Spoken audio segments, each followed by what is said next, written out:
So, we finally made it. This is the top of the line, unfiltered, concentrated peak Half-Life slop. And you, yes, you got me to this point. Today, we're talking about hands. Not just any hands, Gordon Freeman's hands. So, welcome to the evolution of hands. Our hand story starts all the way back in 1997 with Half-Life Alpha version 0.52.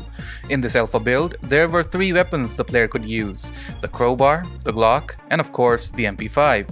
But obviously, this was a in-development build of the game and nothing was final. That's why instead of any special kind of hand models, we just have this plain-looking one with what appears to be scientist sleeves. I don't remember any concept art of Gordon Freeman not wearing an HEV suit, so I'm sure that this was a placeholder model that they made for the game at the time.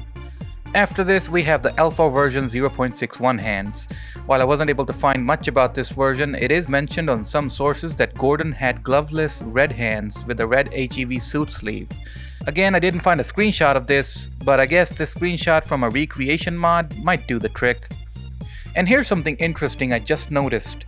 In the game, the retail game, the HEV suit is missing the helmet, and that has been quite the debate for years, that whether Gordon wears the HEV suit helmet or not. But I just realized something. There's no gloves either.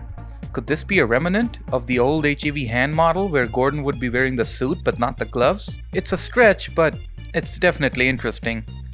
Later on, we'd see the version which is pretty much almost close to the retail version in these beta builds of the game. Orange in color, timeless in nature.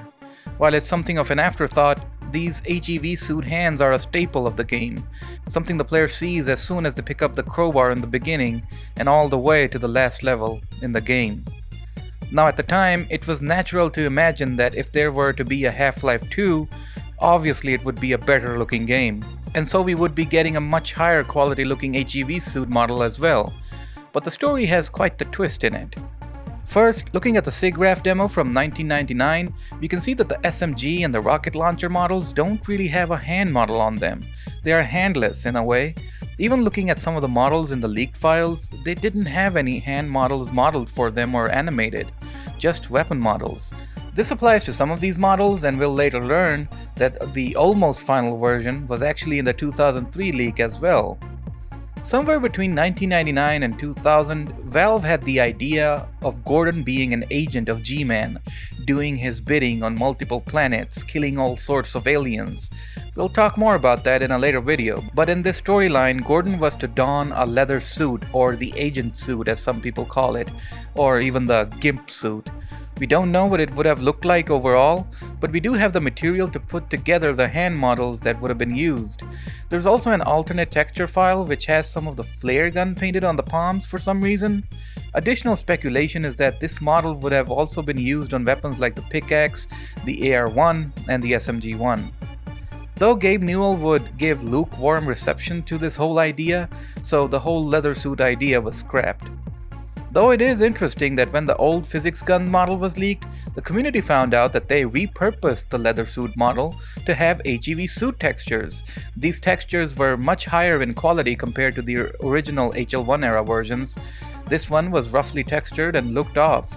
So I guess this must have been for testing purposes while they were making the actual hands they would use in Half-Life 2. And the first variant of those would be these slightly red-looking ones. Compared to the previous HEV suits they made, this model had a better poly count and higher resolution textures on it. Half-Life 1's HEV suit was obviously blocky, tubular in design, while this Mark V incarnation of the HEV suit would be modular looking. While not confirmed, these red hands were supposedly used between 2000 and 2002. You can see the red HEV suit hands, or a slightly modified version of it, in these pre-release screenshots. Something interesting to note is that when you look at the hand model used for the bug bait, you can see that this model is even more detailed, especially around the forearm and the wrist areas.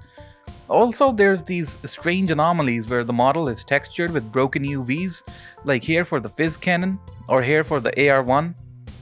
Nearing the final version, here we have the grey forearm version. I don't really know what's the deal with this one. It feels like whoever made this art forgot to color in the forearms for some reason. The suit looks cool, but is definitely missing that magic that the final version has. Now the last one before the retail version. Can you spot the difference? Take a close look. No? Okay, here you go. Yeah, this got changed from light gray to dark gray, like the rest of the glove. However, that isn't the only change. The pre-final version had a higher resolution texture sheet of 1024x, while the retail version texture sheet is 512x. This was done for a lot of models in the release version to optimize the game's performance. And there you have it. Hands. You have them, I have them, we all have them, and Gordon Freeman certainly has them. If you don't have hands or a hand, I am very sorry to hear that, and I wish you nothing but the best in life. Thanks so much for watching, and a big thanks and shout out goes to these beautiful benefactors for supporting the channel. Thanks again, and I'll see you in the next one.